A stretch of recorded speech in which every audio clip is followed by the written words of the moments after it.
الحمد لله رب العالمين والصلاة والسلام على أشرف الأنبياء والمرسلين وعلى آله وأصحابه ومن تبعهم بإحسان إلى يوم الدين أما بعد فأعوذ بالله من الشيطان الرجيم بسم الله الرحمن الرحيم ومن يشاقق الرسول من بعد ما تبين له الهدى ويتبع غير سبيل المؤمنين نوله ما تولى ونصله جهنم وساءت مصيرا صدق الله العظيم إن الله وملائكته يصلون على النبي يا أيها الذين آمنوا صلوا عليه وسلموا تسليما اللهم صل على سيدنا ومولانا محمد عبدك ورسولك وصل على المؤمنين والمؤمنات. آپ حضرات بھی ایک مرتبہ درود شریف پڑھ لیں.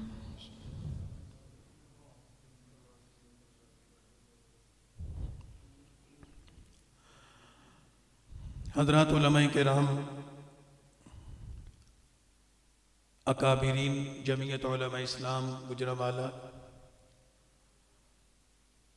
اور اس بزم کے منتظمین، معاونین اور شرکائے مجلس، آپ حضرات کی اس پروقار مجلس میں ہماری حاضری ہمارے لیے سعادت ہے، اور جہاں ایسے حضرات نے اپنے خیالات کا اظہار فرمایا کہ جن کے علم کی پوری امت محتاج ہے، وہاں ہم جیسے طالب علموں کی شرکت کرنا ہی ہمارے لیے باعث اعزاز اور سعادت ہے. لیکن اس سے آگے بڑھ کر ہمیں بھی مقررین کی فہرست میں شامل کرنا، یہ ہمارے منتظمین کی ایک محبت اور ان کا حسن ظن ہے. اللہ تعالیٰ ان تمام ساتھیوں کو جزائے خیر عطا فرمائے، اور ہمیں اللہ توفیق عطا فرمائے کہ ہم اپنے بزرگوں کی فکر سے وابستہ رہیں، ایسی مجالس میں سیکھتے اور سکھاتے رہیں. انشاءاللہ یہ مجالس ہمارے لیے خیر کا ذریعہ ہے. اکابرین علماء دیوبند کی خدمات کے حوالے سے مختلف عنوانات پر یہاں بات کی گئی ہے، اور جو میرے ذمے موضوع لگایا گیا ہے اس کا تعلق سیاسیات کے ساتھ ہے اور تحریکات کے ساتھ ہے. تفصیلات کے اعتبار سے اگر موضوع کو پھیلایا جائے تو میرا خیال یہ ہے کہ اکابرین دارالعلوم دیوبند کی تحریکی خدمات ایک مستقل موضوع ہے، اور مروجہ سیاست کے عنوان پر اگر دیکھا جائے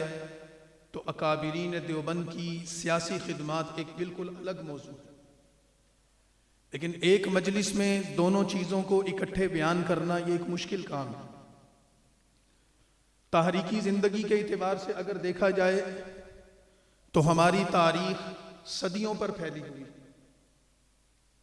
اور سیاسی زندگی کے اعتبار سے دیکھا جائے تو پھر اس کے بھی دو حصے ہیں. اگر ہم اپنے ملک کے ماحول کی مناسبت سے بات کریں تو ہماری سیاسی زندگی 1940 سے شروع ہوتی ہے، اور اگر ہم اس خطے کی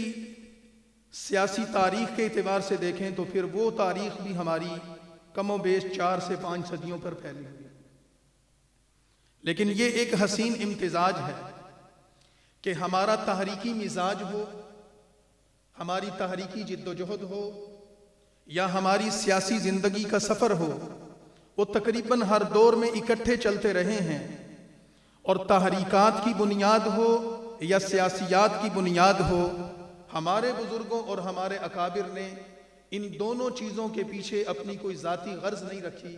بلکہ اس کے پیچھے اعلاء کلمت اللہ اور اقامت دین کی بات رہی. مثال کے طور پر اس نشست میں شرکت کرنے والے اکثر حضرات اس بات کو سمجھتے ہیں کہ جب ہم دیوبند کا ٹائٹل ذکر کرتے ہیں تو ہم کسی مسلک یا کسی فرقے کا ذکر نہیں کرتے. در حقیقت آج کے ماحول میں جب دیوبندی کی، بریلوی کی، سنی کی، وہابی کی، شیعہ کی یا کوئی اس طرح کی اصطلاحات چلتی ہیں تو عامت الناس ان اصطلاحات سے ایک خاص گروہ مراد لیتے ہیں اور وہ ان کی شناخت بن چکا ہے۔ اور میں اس کو اپنی بدقسمتی کہوں گا بحیثیت ایک طالب علم کہ ہم نے دیوبند کی شناخت کو، جو ہمارا ایک صرف اور صرف علمی تعارف تھا، اس علمی تعارف کو خود اپنے عمل سے محدود کر کے ایک فرقہ اور گروہ کا عنوان دے دیا۔ جب دنیا کے سامنے خود ہم ایک فرقہ اور گروہ کے طور پر اپنے آپ کو پیش کریں گے تو دنیا ہمیں ایک وسیع فکر و نظر سے کیسے متعارف ہوگی؟ وہ بھی ہمیں ایک گروہ اور ایک جماعت یا ایک فرقے کے عنوان سے ہی دیکھیں گے اور سمجھیں گے، اور دوسرے فرقوں یا گروہوں کے ساتھ تقابل کر کے ہمیں ایک گروہ ہی شمار کریں گے، جو میرا خیال یہ ہے کہ ہماری اپنے ساتھ خود زیادتی ہے۔ لہٰذا جب ہم دیوبند کا عنوان ذکر کرتے ہیں تو ہمیں یہ بات سمجھنی ہے کہ دیوبند نہ کسی فرقے کی نمائندگی کرتا ہے، دیوبند نہ کسی گروہ کی نمائندگی کرتا ہے، دیوبند نہ کسی تعصبی یا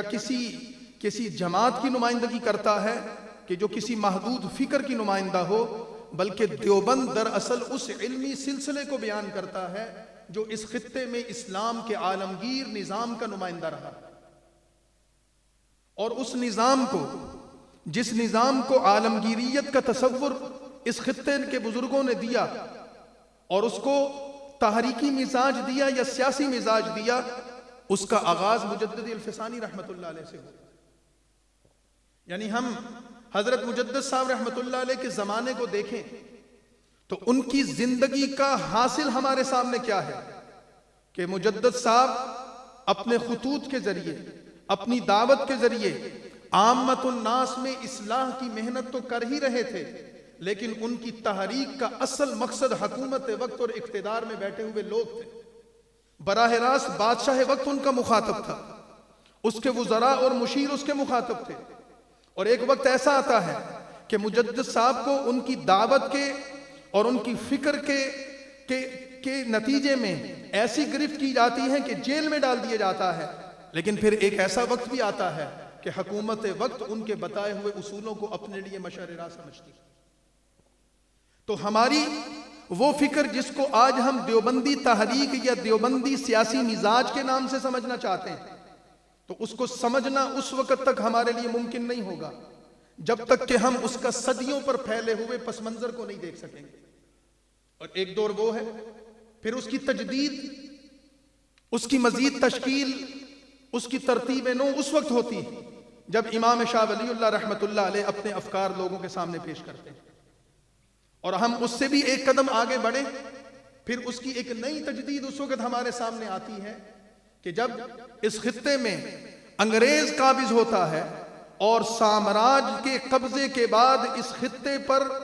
آزادی کی تحریک برپا کرنے والے جو چند گنے چنے لوگ سامنے آتے ہیں، ان گنے چنے لوگوں کی قیادت کرنے والے وہ لوگ تھے کہ جو آج کے دیوبند مکتبہ فکر کے سرخیل تھے، یا ان کے لیڈر تھے، یا ان کے رہنما تھے، یا ان کے فکری امام تھے۔ عام طور پر یہ کہا جاتا ہے کہ مسلمانوں کی سیاسی جد و جہد کا آغاز، جیسے کہ میں نے شروع میں کہا کہ اس ملک کے تناظر میں دیکھیں تو کہتے ہیں جی 1940 ہے، اور اگر کوئی زیادہ بھی چھلانگ لگائے گا تو وہ علامہ اقبال مرحوم کے خطبہ الہ آباد کا حوالہ دے دے گا، لیکن ہم کہتے ہیں کہ نہیں، اس خطے میں مسلمانوں کے لیے سیاسیات کا آغاز یہ نقطہ نہیں ہے، یہ تو اس کا ایک موڑ ہے کہ جب پاکستان کا تصور لوگوں کے سامنے آیا یا ایک الگ مملکت کا قیام سامنے آیا، مسلمانوں کے لیے اصل چیز جس کو ہم نقطہ آغاز کہیں گے اس تجدید کے زمانے میں، دور حاضر میں جو سب سے بڑا حوالہ بنے گا وہ 1899 کی وہ جنگ آزادی ہے کہ جس میں اقتدار، انگریزوں کے اقتدار کے خلاف لڑتے لڑتے ٹیپو سلطان رحمت اللہ علیہ نے جام شہادت نوش کیا تھا، اور جب ان کو یہ کہا گیا تھا کہ آپ انگریزی اقتدار کو قبول کر لیں اور آپ ان کے ساتھ کمپرومائز کر لیں اور ان کے ساتھ سودے بازی کر کے اپنے اقتدار اور اپنی ریاست کو بچا لیں اور ان کے راستے میں رکاوٹ نہ بنے، تو ٹیپو سلطان شہید رحمت اللہ علیہ نے مسلمانوں کے آنے والے مستقبل کو دیکھتے ہوئے اور اس خطے پر سامراج کے بڑھتے ہوئے تسلط کو دیکھتے ہوئے اور اس کے جو نتائج آنے والے تھے اس کو دیکھتے ہوئے یہ تاریخ ساز جملہ کہا تھا جو آج بھی ہماری تاریخ میں سنہری حروف سے لکھا ہے اور رہتی دنیا تک رہے گا کہ شیر کی ایک دن کی زندگی گیدڑ کی 100 سالہ زندگی سے زیادہ بہتر ہے۔ ہم کمپرومائز نہیں کر سکتے، ہم بات چیت نہیں کر سکتے، ہم انگریزوں کے ساتھ نہیں بیٹھ سکتے۔ ان کے ساتھ بیٹھنے کا مطلب ان کے تسلط کو قبول کرنا، اور پھر یہ چیز ہے کہ سیاسیات کے مزاج میں یہ چیز لازم ہے کہ جو لوگ اقتدار پر ہوتے ہیں صرف ان کا اقتدار قائم نہیں ہوتا، وہ جس فکر کے نمائندہ ہوتے ہیں، جس تہذیب کے نمائندہ ہوتے ہیں، جس تمدن کی نمائندگی کرتے ہیں، ان کی سیاست وہ فکر، تہذیب اور تمدن بھی ساتھ قوم کو متاثر کرتی ہے۔ اگر انگریز کے اقتدار کو ہم قبول کر لیں تو ہم صرف اس کے سیاسی اقتدار کو قبول نہیں کریں گے، پھر ہماری نسلوں کو اس کا تسلط ماننا پڑے گا، فکر میں بھی، تہذیب میں بھی، تمدن میں بھی۔ ابھی چند سال پہلے تک ہمارے ملک میں جو لوگ حکومت کر رہے تھے تو ہماری لڑائی ان کے ساتھ کیا تھی؟ ہمارے ساتھ ان کا مسئلہ صرف اقتدار کا نہیں تھا، ہم صرف اس بنیاد پر ان سے نہیں جھگڑ رہے تھے کہ وہ ایک اقتدار پر آ کر قابض ہو گئے۔ ہمیں پتہ تھا کہ 2-4 سال یہ اقتدار میں گزاریں گے اور پھر ذلت امیز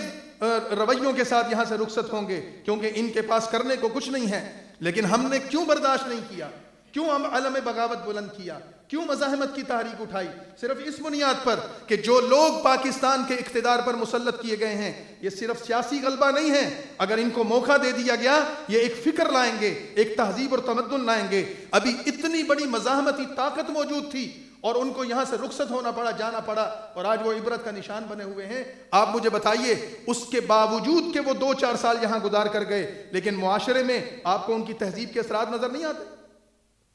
کیا آپ کو وہ تمدن نظر نہیں آتا؟ کیا آپ کو لوگوں کے لب و لہجے میں ان کے اثرات نظر نہیں آتے؟ کیا نسل نو کے کردار اور اخلاق اور ان کے افکار اور نظریات پر آپ کو ان لوگوں کے اثرات نظر نہیں آتے؟ تو سیاسیات کوئی ایسی چیز نہیں ہے کہ جو آپ کہیں کہ وہ اقتدار پر قابض ہوں گے تو صرف ان کا تسلط حکومت کی حد تک ہوگا، نہیں، بلکہ وہ حکومت پر جو لوگ قابض ہوں گے، جو کہتے ہیں نا الناس علی دین ملوکہم،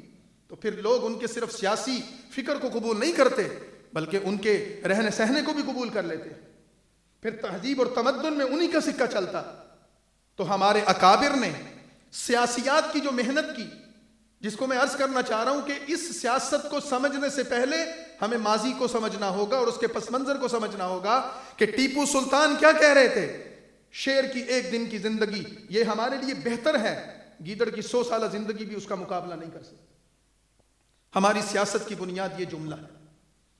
ٹیپو سلطان کی شہادت سے لوگ یہ سمجھ رہے تھے کہ اسلام چلا گیا، مسلمانوں کا اقتدار ختم ہو گیا،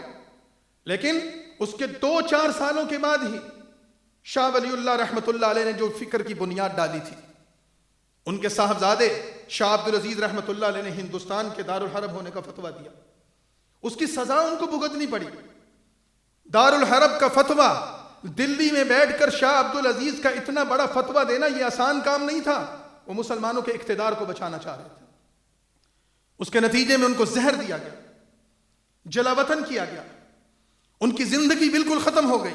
آنکھوں کی بینائی چلی گئی، اپنا ملک، اپنا گھر بار چھوڑنا پڑا، لیکن انہوں نے کمپرومائز نہیں کیا، اور ان کی اس تحریک کی محنت کے نتیجے میں پھر وہ کارواں پیدا ہوا جس کو آپ شاہ ولی اللہ کا کارواں کہتے ہیں، اور جس کی قیادت سید احمد شہید نے اور جس کی قیادت شاہ اسماعیل شہید رحمت اللہ علیہ نے کی تھی۔ بالاکوٹ کی وادیاں اور بالاکوٹ کے پہاڑ آج بھی جن کے نقش قدم کو یاد کرتے ہیں، شہداء کے مزارات آج بھی مسلمانوں کے اس عہد رفتہ کو یاد کرتے ہیں، اور وہ بتاتے ہیں کہ یہ لوگ اسلام کے اس غلبے کے لیے اور مسلمانوں کے سیاسی اقتدار کے لیے کہاں سے چلے اور کہاں تک پہنچے اور کیا کیا قربانیاں دی۔ 1857 کی جنگ آزادی اسی سلسلے کی ایک کڑی تھی، دارالعلوم دیوبند کا قیام اسی سلسلے کی ایک کڑی تھی۔ پھر وہی بات عرض کروں گا کہ ہم نے غلط تصور قائم کر لیا۔ جب ہم دارالعلوم دیوبند کے قیام کا ذکر کرتے ہیں تو ہم یہ سمجھتے ہیں کہ جیسے آج گجرانوالہ میں کوئی شخص آتا ہے اور کسی تعلیمی ادارے کی بنیاد رکھ دیتا ہے، لاہور یا پنجاب میں کوئی شخص یا پاکستان میں کوئی کسی تعلیمی ادارے کی بنیاد رکھ دیتا ہے، حقیقت میں یہ نہیں تھا۔ شیخ الہند مولانا محمود حسن دیوبند کے سب سے پہلے طالب علم تھے، سب سے زیادہ استفادہ انہوں نے اکابرین دیوبند سے کیا۔ وہ اکابرین دیوبند کی فکر کا مجموعہ تھے، ان کی ذات میں تمام سلسلے جمع ہو گئے تھے، روحانی بھی اور علمی بھی۔ ہمارے اکابر اور ہمارے بزرگوں کو جو روحانی اور علمی نسبتیں شاہ ولی اللہ اور مجدد الفسانی سے ملی تھی، وہ ساری کی ساری روحانی اور علمی نسبتیں شیخ الہند کی ذات میں جمع ہو گئی تھی۔ اور وہ شیخ الہند رحمت اللہ علیہ یہ بات فرماتے تھے کہ دارالعلوم میرے سامنے بنا تھا، اور میں اس بات کا گواہ ہوں کہ یہ تعلیم و تعلم کا اصل میں ادارہ نہیں تھا، بلکہ مسلمانوں کے عہد رفتہ کو واپس لانے کے لیے 1857 کی جو جنگ آزادی لڑی گئی تھی، اور اس میں مسلمانوں کو جو نقصان ہوا، اس نقصان کے ازالے کے لیے اور ایک نئی کھیپ اور نئی نسل تیار کرنے کے لیے ہمارے بزرگوں نے دیوبند قائم کیا تھا۔ اور وہ یہ چاہتے تھے کہ دیوبند میں ایک ایسی نسل تیار کی جائے کہ جو عملی میدان میں نکل کر اس مسلط قوت، اس غاصب قوت کو جس کو سامراج اور انگریز کہا جاتا تھا، ان کے محل میں شغاف پیدا کر دے۔ یہ مقصد ہے دارالعلوم دیوبند کے قیام کا۔ تو ہماری یہ ساری محنت، ہماری یہ ساری کوشش، ہماری یہ ساری جد و جہد، جس کے نتیجے میں حضرت شیخ الہند رحمت اللہ علیہ نے دارالعلوم دیوبند کے 40 سالہ رفاقت کو چھوڑا، حجاز کا سفر کیا، مولانا عبید اللہ سندھی کو روانہ کیا، اور خود نکلے اور دنیا کے مختلف ملکوں اور سلطنوں کے ساتھ روابط قائم کیے، اور ریشمی رومال کی تحریک برپا ہوئی۔ اس کے پیچھے کیا تھا؟ اس کے پیچھے یہی سیاسی فکر ہی تو تھی کہ اس خطے پر مسلمانوں کا اقتدار واپس آئے۔ مسلمانوں کا اقتدار ہوگا تو تہذیب بھی ہوگی، تمدن بھی ہوگا، فکر و نظر بھی ہوگا، معیشت ہوگی، معاشرت ہوگی، تعلیم ہوگی، اور اس پر اسلام کی چھاپ ہوگی۔ اور اگر اقتدار آپ کے ہاتھ سے نکل گیا، نہ تعلیم آپ کی، نہ معاشرہ آپ کا، نہ معیشت آپ کی، نہ فکر و نظر آپ کی، نہ تہذیب و تمدن آپ کا، اقتدار کے آنے سے سب کچھ آئے گا، اقتدار نکل گیا تو سب کچھ چلا جائے گا۔ لیکن حضرت شیخ الہند رحمت اللہ علیہ گرفتار ہو گئے۔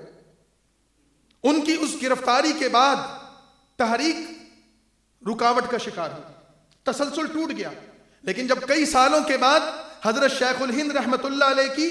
رہائی کی خبریں ہندوستان پہنچیں کہ اب ان کو مالٹا سے رہا کیا جا رہا ہے، اور رہا کرنے سے یہ سمجھا جا رہا تھا کہ لوگ یہ کہہ رہے تھے کہ اب وہ بوڑھے ہو گئے ہیں، ان کی ہڈیاں جواب دے گئی ہیں، اب ان کی حرکت کرنے اور بھاگ دوڑ کرنے کی صلاحیت ختم ہو گئی ہے، لہٰذا ان سے اب اقتدار کو اور انگریز کو کوئی خطرہ نہیں ہوگا۔ وہاں ان کی رہائی کی تیاریاں ہو رہی تھیں، اور وہاں شیخ الہند کے فیض یافتگان اس بات کی تیاری کر رہے تھے کہ ہم نے شیخ الہند کا استقبال کیسے کرنا ہے، اس کے لیے بنیاد کیا فراہم کرنی۔ حضرت شیخ الہند واپس آئیں گے تو ہم نے ان کو کون سا راستہ دینا ہے، کون سا پلیٹ فارم دینا ہے۔ تو حضرت شیخ الہند کے آنے سے پہلے ان کے استقبال کے لیے ہمارے بزرگوں نے جمعیت علماء قائم کی۔ وہ لوگ جو شیخ الہند کے تربیت یافتہ تھے، فیض یافتہ تھے، ان کے خوشاشیں تھے، وہ شیخ الہند کے ذہن کو پڑھ چکے تھے۔ ہندوستان میں بیٹھے اور ہزاروں میل کا فاصلہ ہے، مالٹا اور ہندوستان میں کوئی رابطہ نہیں ہے۔ آپ حضرت مدنی کی تحریرات کو اٹھائیے، اس زمانے کے حالات کو پڑھیے،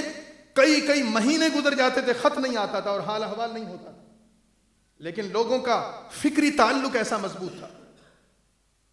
فکری تعلق ایسا مضبوط تھا کہ کئی سال سے حضرت شیخ الہند مالٹا میں ہیں، کسی نے ان کو دیکھا نہیں ہے، ان کی آواز نہیں سنی ہے، اور آپس میں تبادلہ خیال نہیں ہوا ہے۔ اگر صرف حال احوال کا خط بھی لکھا جاتا کہ فلاں شخص بیمار ہے، فلاں فوت ہو گیا، اس خط کو بھی کئی مراحل سے گزار کر CID پڑھتی، تحقیق کرتی، اور پھر جا کر پہنچایا جاتا۔ لیکن ہمارے اکابر نے ایسی محنت کی تھی اور ایسے لوگ تیار کیے تھے کہ ان کے درمیان فکر و نظر کا ایسا مضبوط تعلق تھا کہ کئی سالوں کا واسطہ، کئی سالوں کا بعد، کئی سالوں کا تعطل، کئی سالوں کی دوری، ہزاروں میل کی دوری، وہ بھی ان کے درمیان فکر و نظر کے رشتے کو کمزور نہیں کر سکی۔ اور جب حضرت شیخ الہند واپس آئے تو حضرت شیخ الہند رحمت اللہ علیہ کو بتایا گیا کہ ہندوستان میں حالات یہ ہیں، اور آپ کے لیے جمعیت علماء ہند کا پلیٹ فارم تیار کر دیا گیا ہے، اور آپ ہی کے شاگرد مفتی کفایت اللہ دہلوی کو عارضی طور پر اس کا صدر بنایا گیا ہے، اور آپ اس کی صدارت قبول فرمائیں۔ تو شیخ الہند رحمت اللہ علیہ نے بغیر کسی مشورے کے، بغیر کسی غور و فکر کے اس پلیٹ فارم کو بھی قبول کیا، اس کی صدارت کو بھی قبول کیا، اور اپنے شاگردوں اور اپنے متعلقین کے اس فیصلے پر مہر تصدیق سب کر دی۔ اب یہاں میں ایک جملہ کہہ کر آگے بڑھنا چاہتا ہوں۔ سیاسیات کا میدان پروپیگنڈے کا میدان ہوتا ہے بابر صاحب، اور ہمارا حال کیا ہے کہ ہم کہتے ہیں کہ ہمارے فلاں بزرگ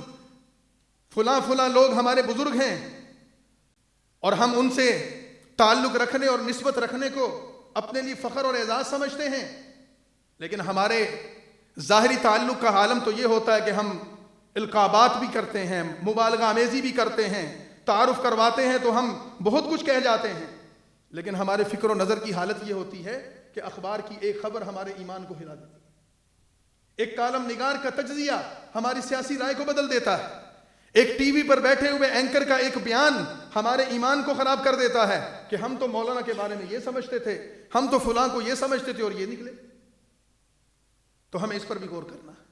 یعنی اس فکری نشست کا ایک پیغام یہ ہے کہ ہمارے اکابر کی سیاسی سوچ میں کیسی پختگی تھی کہ شیخ الہند رحمت اللہ علیہ جس وقت گرفتار ہوئے، وہ جس تحریک کے نمائندہ تھے، وہ تحریک عسکریت کی تحریک تھی اور اعلیٰ کلمت اللہ کا غلبے کے لیے کوشش کر رہی تھی، لیکن جب وہ واپس آئے تو ان کے شاگرد اس پلیٹ فارم پر کھڑے تھے جو سیاسی پلیٹ فارم تھا، عدم تشدد کا پلیٹ فارم تھا۔ نہ شیخ الہند کو کوئی تعامل ہوا، نہ ان کے شاگردوں کو کوئی تعامل ہوا، نہ استاد نے شاگردوں سے کوئی شکوہ کیا، نہ شاگردوں نے استاد سے مشورہ کرنا گوارا کیا۔ کیسی پختگی، کیسا کردار اور کیسی صحیح سمت تھی کہ جب گئے تو پھر بھی متفق تھے، جب واپس آئے تب بھی متفق تھے۔ تو اس کے نتائج آج موجود ہیں، اس کے نتائج یہ موجود ہیں کہ ان کی اپنے مشن سے کمٹمنٹ کا عالم یہ تھا کہ انگریز مورخین نے یہ بات لکھی ہے کہ اس شخص کے وجود میں ایک نحیف اور کمزور وجود، چھوٹے قد اور کمزور جسم کا انسان، ظاہری اعتبار سے جسمانی طاقت کوئی نہیں، لیکن اگر اس کے جسم کے ٹکڑے کر کے اس کی ہڈیوں کو پیس دیا جائے اور اس کے جسم کو جلا دیا جائے، خاک اڑا دی جائے، اس کے خاک کے ذروں سے بھی سامراج دشمنی کی بو آئے گی۔ ایسے کمیٹڈ لوگ تھے اپنے مشن کے ساتھ، ایسے پختہ لوگ تھے اپنی جماعت کے ساتھ۔ تو اکابرین دیوبند کی سیاست کو سمجھنے کے لیے اس فکر کو سمجھنا، اس تسلسل کو سمجھنا ہے، اسی کے نتیجے میں جمعیت علماء ہند قائم ہوگی۔ ایک یہ ہمارا بیک گراؤنڈ ہے۔ دوسرا پہلو میں اس پر عرض کرنا چاہتا ہوں کیونکہ بہت لمبی بات نہیں کر سکتا۔ دوسرا پہلو یہ ہے، سیاسیات کے میدان میں ایک بات یہ ذہن میں رکھنی ہے کہ ہمارے اکابر نے سیاسیات میں، یہ بات قابل غور ہے کہ ہمارے اکابر نے سیاسیات کے میدان میں مروجہ سسٹم کو کبھی بھی اپنے لیے قابل تقلید نہیں سمجھا۔ ہمارے اکابر نے سیاست اور نظریے کو ہمیشہ ساتھ چلایا۔ آج پوری دنیا میں کسی جگہ نظریے کی سیاست کسی جگہ نہیں ہے۔ پوری دنیا میں یا معیشت کی سیاست ہے یا طاقت کی سیاست ہے۔ ایک ملک دوسرے ملک کے ساتھ تعلق قائم کرتا ہے، اپنے سیاسی رویے بناتا ہے، اپنی ترجیحات قائم کرتا ہے، پارلیمنٹ قانون پاس کرتی ہیں، بل آتے ہیں۔ پوری دنیا میں دو ہی چیزیں بنیاد ہیں، یا طاقت ہے یا معیشت ہے، لیکن ہمارے اکابر نے ان دونوں چیزوں کو نظر انداز کیا۔ انہوں نے نظریے کی بنیاد رکھی، اور نظریے کی بنیاد کیا تھی؟ ہمارے ہاں سیاسیات کے میدان میں بنیادی چیز نظریہ ہے، اور اس نظریے کو عقیدے کے ساتھ جوڑا ہے کہ ہم 14ویں صدی میں یا 15ویں صدی میں کھڑے ہیں، لیکن عقیدے کے اعتبار سے ہم قدامت پسند ہیں۔ ہم اپنے نظریے اور عقیدے میں آج بھی 1500 سال پہلے کی تعبیرات پر ایمان رکھتے ہیں۔ ہمارے ہاں کوئی نیا نظریہ، کوئی نیا عقیدہ کسی صورت بھی قبول نہیں۔ یعنی اگر اس کو تھوڑا میں وضاحت کر دوں کہ اللہ اور اس کے رسول کی تعلیمات، اصحاب پیغمبر نے دین کی جو تشریح کی، ہمارے لیے آج بھی وہی حجت ہے، اس کے علاوہ کوئی چیز حجت نہیں۔ ہم سیاست میں اقتدار میں ہوں، اپوزیشن میں ہوں، تحریک میں ہوں، وزارتوں میں ہوں، کسی نہج پر بھی ہوں، ہمارے نظریے اور ہمارے عقیدے میں کبھی فرق نہیں آیا۔ اور اگر میں یوں کہوں کہ آج کے دور میں قدامت پسندی ایک گالی بن چکی ہے، لیکن جس طبقہ فکر سے ہمارا تعلق ہے، سیاسی ہونے کے باوجود، سراسر سیاسی ہونے کے باوجود، ہم اپنے عقیدے اور نظریے میں الحمدللہ آج بھی قدامت پسند ہیں۔ بڑے بڑے لوگ جدت سے متاثر ہو گئے، اور گجرانوالے کے لوگ تو زیادہ جانتے ہیں اس بات کو۔ تو اس وجہ سے ہمارے اکابر نے، ہمارے بزرگوں نے عقیدے کے اعتبار سے اور نظریے کے اعتبار سے قدامت پسندی کو اپنے لیے عیب نہیں سمجھا، بلکہ انہوں نے اس کو اپنے لیے فخر اور اعزاز سمجھا، اور اپنی سیاست میں اپنی قدامت پسندی کو کبھی آڑ نہیں بننے دیا۔ جب ہم ایک فکر کے نمائندے ہیں، ایک نظریے کے نمائندے ہیں، ایک عقیدے کے ساتھ جڑے ہوئے ہیں، اس کے اثرات پھر ہماری شخصیات پر نظر آتے ہیں۔ وہی ٹوپی، وہی پگڑی، وہی کرتا، وہی داڑھی، وہی کندھے پر رومال، یہ جدید سیاست کے تقاضے ہمیں متاثر نہیں کر سکے۔ جو ہمارے بود و باش کو تبدیل نہیں کر سکے، وہ ہمارے ذہن کو، ہماری فکر و نظر کو، ہمارے عقیدے کو، ہمارے نظریے کو کیسے تبدیل کریں؟ تو جو لوگ اکابرین دارالعلوم دیوبند کے سیاسی منہج کو سمجھنا چاہتے ہیں، وہ جمعیت علماء اسلام کی موجودہ قیادت کے طرز عمل کو دیکھ لیں کہ جنہوں نے جدید تعلیم یافتہ یا جدید تہذیب یافتہ لوگوں میں کھڑے ہو کر بھی اگر اپنے بود و باش کو بھی تبدیل نہیں کیا، وہ اپنے فکر و نظر پر کبھی سودا بازی کریں گے؟ جو اپنے ظاہری تمدن کو تبدیل کرنا اپنے لیے کفر سمجھتے ہوں، کفر کا لفظ میں ویسے بول رہا ہوں، مبالغے کے طور پر بول رہا ہوں، جو اپنے بود و باش کو تبدیل کرنا بھی اپنے لیے کفر سمجھتے ہوں، تو وہ اپنے تہذیب کے جس تہذیب کے نمائندے ہیں، کیا وہ اپنے نظریے کو، اپنے عقیدے کو بدل سکتے ہیں سیاست کے لیے؟ ان کے لیے موت قبول ہے، کیونکہ وہ ٹیپو سلطان کے علم بردار ہیں اور اس کے جانشین اور وارث ہیں کہ شیر کی ایک دن کی زندگی وہ گیدڑ کی 100 سالہ زندگی سے بہتر ہے۔ لیکن تہذیب میں یا عقیدے میں یا نظریے میں ہمارے اکابر قدامت پسند ہیں، لیکن جدید سیاست میں انہوں نے کوئی ایسا حربہ نہیں چھوڑا کہ دنیا کی دوسری جماعتیں استعمال کرتی اور ہم استعمال نہ کرتے ہوں۔ اپنی منزل مقصود تک پہنچنے کے لیے، اپنے مقاصد حاصل کرنے کے لیے مروجہ سیاست کے جو جائز امور ہیں، ہم اس کو استعمال کرنا اپنے لیے جائز سمجھتے ہیں۔ یہی ہمارے اکابر کا طرز رہا۔ اگر آپ 1919 سے جمعیت علماء ہند کے طرز عمل کو دیکھیں، مفتی کفایت اللہ دہلوی رحمۃ اللہ علیہ جیسی شخصیات، شیخ الہند رحمۃ اللہ علیہ جیسے لوگ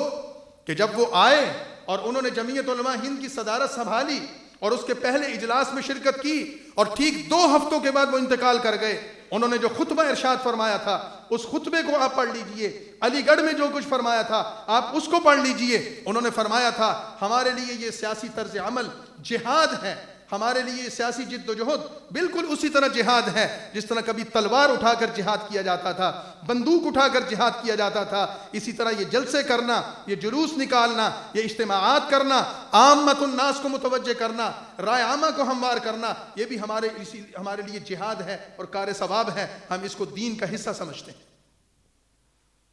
تو جب ہمارے اکابر کا، ہمارے بزرگوں کا یہ تسلسل ہو، شیخ الہند سے بڑا تو کوئی دیوبندی نہیں ہو سکتا،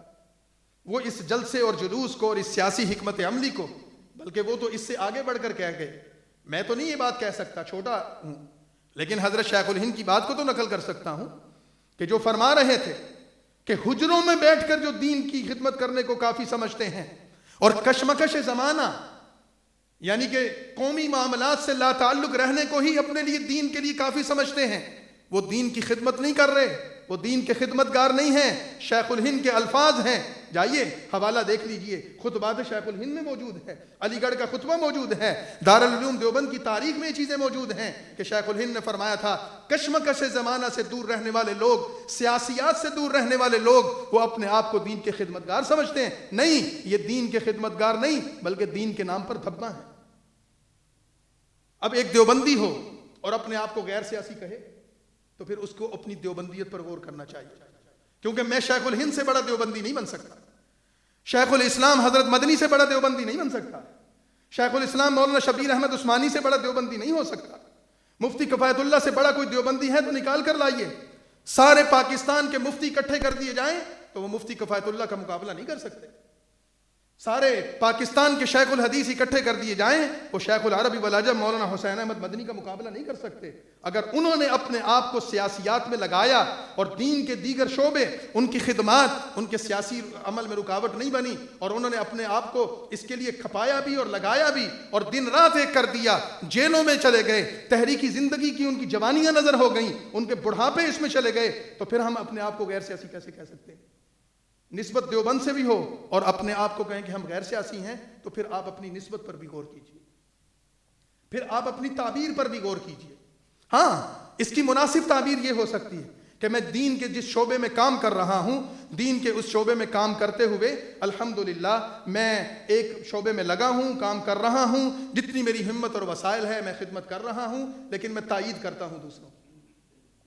تو یہ ایک مناسب طرز عمل ہوگا۔ تو ہمارے اکابر نے نظریے اور سیاست کو ساتھ چلایا ہے، لیکن نظریے میں قدامت پسندی کو ترجیح دی ہے، نظریے میں قدامت پسندی کو ترجیح دی ہے اور سیاست میں جدت کو ترجیح دی ہے۔ یہی وجہ ہے کہ ہندوستان میں تقسیم سے پہلے ہمارے اکابر کا سیاسی عمل کے حوالے سے مسلم لیگ کے ساتھ بھی اتحاد رہا، کانگریس کے ساتھ بھی اتحاد رہا، سیکولر جماعتوں کے ساتھ اتحاد رہا، اور آج کے ہندوستان میں بھی وہاں ہمارے بزرگ وہاں کے حالات اور ماحول کی مناسبت سے سیکولر ہندوستان کے داعی ہیں، وہاں کے جدید حالات کا تقاضا یہی ہے۔ لیکن دوسری طرف پاکستان بنا تو ہندوستان کی بنیاد سیکولرزم تھا، ہمارے لوگ اس کے آئین کے ساتھ کھڑے ہو گئے۔ میں جدت کی تعبیر اور اس کی عملی مثال آپ کے سامنے پیش کر رہا ہوں۔ ہندوستان کا آئین بنا وہ سیکولر آئین تھا، اور ہمارے لوگوں نے ملک کے آئین کو تسلیم کیا اور اس کے سیکولرزم کے ساتھ کھڑے ہو گئے۔ لیکن پاکستان بنا، اس ملک کا آئین سیکولر نہیں تھا۔ پاکستان کی بنیاد دو قومی نظریہ تھا، یا مسلمان ہوں گے یا غیر مسلم ہوں گے، یا اسلام ہوگا یا اسلام کے مخالف کوئی دین ہوگا۔ پاکستان کی بنیاد اسلام تھا، پاکستان کی بنیاد دو قومی نظریہ تھا، پاکستان کی بنیاد لا الہ الا اللہ تھا۔ تو پھر جو لوگ ہمارے پاکستان میں موجود تھے انہوں نے پاکستان کے آئین کو یہاں بھی تسلیم کیا، لیکن وہاں سیکولر آئین تھا، وہ سیکولرزم کے دعوے دار بن گئے، اور جنہوں نے پاکستان کے آئین کو تسلیم کیا وہ یہاں اسلام کے علمبردار بن گئے۔ یہ ہماری سیاسی حکمت عملی ہے۔ تو اگر میں اس کو سادہ الفاظ میں یوں سمجھانا چاہوں کہ اگر ہم پاکستان میں ہوں گے تو ہم کہیں گے یہاں اسلام نافذ کرو، ہندوستان جائیں گے تو ہم کہیں گے یہاں سیکولرزم ہونا چاہیے۔ ہمارا بزرگوں کا مزاج، ہمارے اکابر کی تعبیرات اور ان کا طرز عمل ہمیں کسی بند کمرے میں نہیں دھکیلتا، ہمیں وسعت نظر عطا کرتا ہے۔ تو دوسری چیز یہ عرض کی ہے میں نے کہ ہمارا سیاسی نظریہ اور ہمارا عقیدہ اور نظریہ اور ہماری سیاسی جد و جہد ساتھ چلے ہیں، لیکن ہم نے نظریے میں اور اپنے عقیدے میں قدامت کا دامن کبھی نہیں چھوڑا۔ قیامت آ جائے گی ہم قدامت پرست رہیں گے، ہم اسی نظریے اسی عقیدے پر کھڑے ہیں جو اللہ اور اس کے رسول اور اصحاب رسول نے بیان کر دیا۔ کوئی نئی تعبیر ہمیں قبول نہیں، لیکن عملی سیاست کے لیے ہمیں جو راستہ ملے گا، عملی سیاست کے لیے جو ماحول ہمیں ملے گا، آج پاکستان میں یہ ماحول ہے، کل 50 سال 20 سال کے بعد کوئی اور ماحول ہوگا، ہم انشاءاللہ اپنے آپ کو اس میں ڈھال لیں گے۔ لیکن ہماری جد و جہد کا حاصل کیا ہوگا؟ اعلاء کلمت اللہ، اقامت دین۔ تیسری چیز اور آخری چیز، پھر میں بات کو ختم کرتا ہوں۔ ہمارے بزرگوں کی سیاست، دارالعلوم دیوبند سے وابستہ لوگوں کی سیاست کیا کسی فرقے کی نمائندہ تھی؟ کیا کسی مکتبہ فکر کی نمائندہ سیاست تھی؟ کیا ہمارے بزرگوں کی سیاست کسی گروہ اور کسی مذہب کی نمائندہ سیاست تھی؟ نہیں، یہ بھی ہمیں سمجھنا ہے اور آپ اس پر غور فرما لیں۔ ہماری سیاست کی بنیاد انسانیت کی خدمت رہی ہے۔ ہم سیاسیات میں کسی فرقہ بندی کے قائل نہیں رہے، سیاسیات میں کسی گروہ بندی کے قائل نہیں رہے، فرقے کی بنیاد پر، مسلک کی بنیاد پر، حتیٰ کہ مذہب کی بنیاد پر بھی ہم سیاست کے قائل نہیں رہے۔ ہمارے بزرگوں کی اصل سیاست انسانیت کی بنیادی خدمت ہے۔ ہم یہ کہتے ہیں کہ اسلام ایک ایسا وسیع دین ہے، ایسا اسلام کے اندر ظرف موجود ہے، ایسی وسعت موجود ہے کہ اگر اسلام اقتدار میں آئے تو وہ مسلمان کو جیسے حقوق دیتا ہے، اس کی جان، اس کی مال اور اس کی عزت کا تحفظ کرتا ہے، اسی طرح اسلام اگر اقتدار میں آئے وہ ہندو کو، سکھ کو، کسی پارسی کو، کسی لامذہب کو، کسی خدا اور اس کے رسول کے منکر کو بھی وہی حقوق دے گا جو ایک مسلمان کو حقوق دے۔ اب میں اسلام کا نمائندہ ہوں اور میں سیاست کر رہا ہوں، اور میں یہ کہوں کہ میں سیاست کر رہا ہوں، اسلام کا نمائندہ ہوں، اور جب میں اقتدار میں آؤں گا دیوبند مکتبہ فکر کو تو نوازوں گا، باقی سب کو میں ذبح کر دوں گا، کیا ایسا ممکن ہے؟ یا میں مسلمانوں کو تو نوازوں گا اور پاکستان کے ہندو کہاں جائیں گے؟ پاکستان کے سکھ کہاں جائیں گے؟ پاکستان کے دیگر غیر مسلم کہاں جائیں گے؟ اقلیتیں کہاں جائیں گی؟ ایسا نہیں ہو سکتا۔ ہمارے اکابر کا سیاسی منہج یہ رہا ہے کہ ہم اپنے عقیدے اور نظریے کے اعتبار سے قدامت پسند صحیح،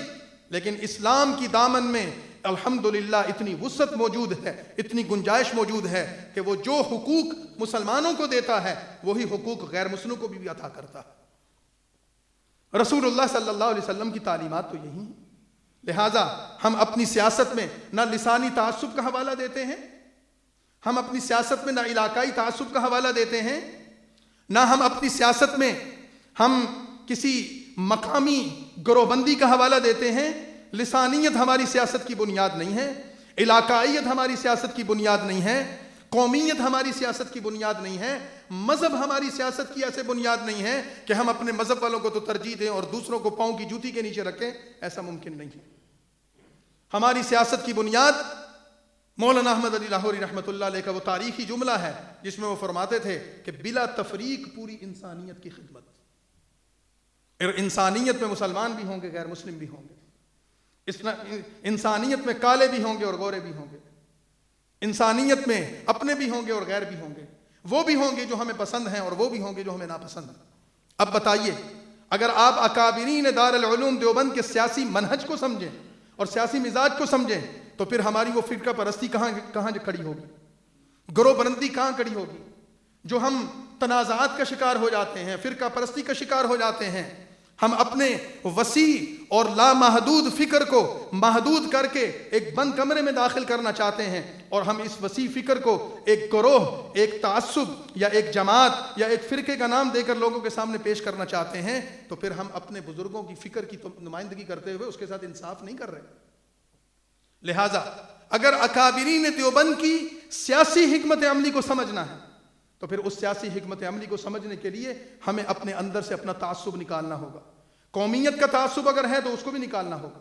لسانیت کا تعصب ہے اس کو بھی نکالنا ہوگا، علاقائیت کا تعصب ہے اس کو بھی نکالنا ہوگا، اگر ہمارے اندر کوئی مذہب کا، کوئی فرقے کا، کوئی مسلک کا تعصب ہے اس کو بھی نکالنا ہوگا۔ اس کے بغیر ہماری سیاست آگے نہیں بڑھ سکتی۔ اور اس کے ساتھ ہی دوسری بات جوڑ لیں، بطور دلیل کے میں بات عرض کر رہا ہوں کہ ہمارے اکابر نے سیاسی مزاج میں اپنے آپ کو انسانی خدمت سے جوڑا ہے۔ ہماری تحریکات اس کی گواہ ہیں کہ ہم تحریک خلافت میں ہوں، ہم تحریک یاغستان جہاد میں ہوں، ہم تحریک ہندوستان کی آزادی کی تحریک میں ہوں، ہم پاکستان کے قیام کی تحریک میں ہوں، ہم حریت کی تحریک میں ہوں، ہم خلافت کی تحریک میں ہوں، ہماری تحریک پھر مذہبی عنوانات پر آ کر ختم نبوت کی تحریک ہو، نظام مصطفیٰ کی تحریک ہو یا بحالی جمہوریت کی تحریک ہو، ہر تحریک میں ہمارے ساتھ بلا تفریق و مسلک ہر گروہ، ہر جماعت، ہر مکتبہ فکر اور ہر مذہب کے لوگ ہمارے ساتھ شریک کار رہے ہیں۔ کوئی ایک تحریک کوئی ایسی بتا دے کہ اس تحریک میں تو اس گروہ کو نکال دیا گیا تھا اور اس مذہب کو نکال دیا گیا تھا اور اس فرقے کو نکال دیا گیا تھا، یہ ہمارے اکابر کا مزاج نہیں رہا۔ انہوں نے اس خطے کی ہر تحریک میں اپنے ساتھ بلا تفریق رنگ و نسل، قومیت، علاقائیت، لسانیت اور مذہبیت کے تعصب کے بغیر ہر اس شخص کو جو انسانیت کی خدمت کرنا چاہتا تھا اپنے ساتھ جوڑا۔ آج ہم ناکام اس وجہ سے ہوئے ہیں، محدود اس وجہ سے ہوئے ہیں، ہماری فکر آگے اس وجہ سے نہیں بڑھ رہی، ہم جمود کا شکار اس وجہ سے ہو گئے ہیں۔ مساجد ہمارے پاس زیادہ ہیں، مدارس ہمارے پاس زیادہ ہیں، علماء اور عالمات کی تعداد ہمارے پاس زیادہ ہے، حفاظ ہمارے پاس زیادہ ہیں، لیکن سوسائٹی میں ہمارا سیاسی کردار اس وجہ سے محدود ہو گیا ہے، اور خصوصاً پنجاب میں اس وجہ سے محدود ہو گیا ہے کہ ہم نے اپنے آپ کو ایک طرف کہا کہ ہم دیوبندی ہیں اور دوسری طرف کہا کہ ہم غیر سیاسی ہیں۔ اس سے بڑا المیہ کیا ہوگا ہمارے لیے؟ ایک طرف ہم نے کہا ہم دیوبندی ہیں، دوسری طرف ہم نے فرقہ پرستی کی، ایک طرف کہا ہم نے دیوبندی ہیں، دوسری طرف ہم نے تعصب دکھایا، ایسے لوگوں کے ہاتھوں میں چلے گئے، ایسی جماعتوں کے پاس چلے گئے، ایسے لوگوں کو پرموٹ کر دیا اور اپنے سر پر بٹھا دیا کہ جو نام دیوبند کا لیتے تھے لیکن عملاً وہ فرقہ پرست تھے، عملاً وہ متعصب تھے۔ تو لہٰذا اکابرین دیوبند کی سیاسی تحریک اور تحریکی مزاج کو اور اس کے منہج کو سمجھنے کے لیے ہمیں اپنے اندر انسانیت کی ہمدردی پیدا کرنی پڑے گی، انسانیت کی خدمت کا جذبہ پیدا کرنا پڑے گا کہ اگر میں ایک نمائندہ بن کر یہاں کھڑا ہوں تو میں دیوبندیوں کا نمائندہ نہیں ہوں، میں صرف کسی خاص جماعت اور گروہ کا نمائندہ نہیں ہوں، میں پاکستان کے ہر انسان اور ہر شہری کا نمائندہ ہوں۔ یہ اعلان جب ہم کریں گے اور اس کے لیے کوشش کریں گے تو پھر ہی لوگ ہم پر اعتماد کریں گے۔ اور پاکستان میں جو علماء مختلف مقامات اور مختلف خطوں اور شہروں میں اور حلقوں میں لوگوں کو یہ اعتماد دلوا دیتے ہیں، لوگ ان پر اعتماد کرتے ہیں، لوگوں کے سامنے اپنے عمل سے ثابت کر دیتے ہیں، پھر لوگ بھی ان کو اعتماد کرتے ہیں، پھر ہر مذہب اور ہر رنگ کے اور ہر قوم کے لوگ جا کر ووٹ ڈالتے ہیں ان کے لیے کہ یہ ہمارا نمائندہ ہے، ہمیں اس کے مسلک سے، اس کے مذہب سے ہمیں کوئی غرض نہیں ہے، ہمارا یہ نمائندہ ہے، یہ انسانیت کا خدمتگار ہے۔ اور جہاں پر ہم نے یہ تعصب دکھایا تو ہمارے ہاں تو خطباء ہوتے ہیں، شعراء ہوتے ہیں، بڑے قابل قدر لوگ ہیں، ہمارے ہاں شیوخ ہوتے ہیں، اولیاء اللہ اور بزرگان دین ہوتے ہیں کہ جن کے تقوی کی ہم قسم اٹھا سکتے ہیں، لیکن ان کا بات سننے کے لیے بھی صرف دیوبندی آتے ہیں، بریلوی بھی کوئی نہیں آتا، سنی بھی کوئی نہیں آتا۔ کتنے ہم محدود ہو گئے۔ درس حدیث سننے کے لیے ہمارے پاس کوئی دوسرے مسلک کا آنے کے لیے تیار نہیں ہے، ہم کسی کا سننے کے لیے تیار نہیں ہیں، تو ہم نے اپنے آپ کو محدود کیا اور لوگوں کے لیے بھی دائرے کھینچ دیے، اپنے لیے بھی دائرے کھینچ دیے۔ ہمارے قاری کی تلاوت کوئی سننے نہیں آتا، ہمارے نعت خواں کی کوئی نعت سننے نہیں آتا، اس وجہ سے وہ کہتے ہیں یہ قاری فلاں مسلک کا ہے، حالانکہ قرآن تو سب کا تھا۔ یہ نعت خواں فلاں مسلک کا ہے، یہ واعظ فلاں مسلک کا ہے، یہ خطیب فلاں مسلک کا ہے، یہ مسجد اور مدرسہ فلاں مسلک کا ہے۔ دیوبند کا نقطہ نظر یہ نہیں رہا۔ دارالعلوم دیوبند کے اجتماعات میں آج تو ویڈیو کا دور ہے، آج بھی ہندو اسٹیج پر ہوتے ہیں جہاں دارالعلوم دیوبند کے شیوخ الحدیث بیٹھے ہوتے ہیں۔ انہوں نے انسانیت کی خدمت کو اپنا سیاسی منہج بنایا تو الحمدللہ انہوں نے تاریخ میں کارنامے رقم کیے۔ آئیے ہم بھی اپنے اکابر سے وابستہ ہو جائیں اور ان کی صحیح اور حقیقی فکر کو لیں اور یہ داغ ڈال دیں کہ اگر میری پوری بات بھی اگر آپ کے ذہن میں نہیں رہی جو میں نے عرض کر دی تو آخری جملہ یاد کر لیں جو میں عرض کر رہا ہوں، اور اس پر میں مزید بھی بات عرض کر سکتا ہوں۔ وہ کیا ہے کہ ہماری کوشش، ہماری محنت، ہماری جد و جہد تحریکی اور سیاسی اعتبار سے مسلک، گروہ یا کسی قومیت، علاقائیت کی بنیاد پر نہیں ہوگی، لسانیت کی بنیاد پر نہیں ہوگی، مذہب کی بنیاد پر نہیں ہوگی، در حقیقت انسانیت کی بنیاد پر ہوگی۔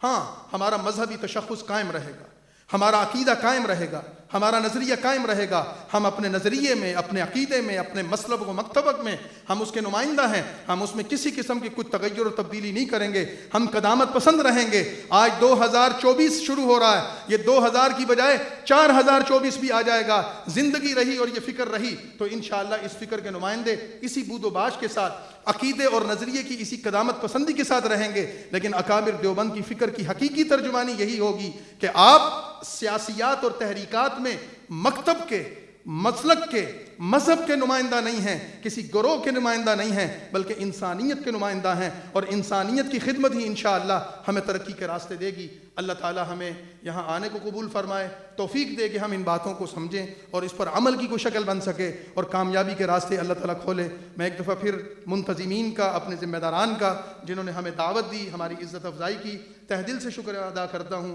آپ حضرات کا شکریہ ادا کرتا ہوں کہ آپ نے ہماری ٹوٹی پھوٹی باتوں کو سنا۔ اللہ تعالیٰ آپ کو بھی جزائے خیر عطا فرمائے۔ السلام علیکم ورحمۃ اللہ وبرکاتہ۔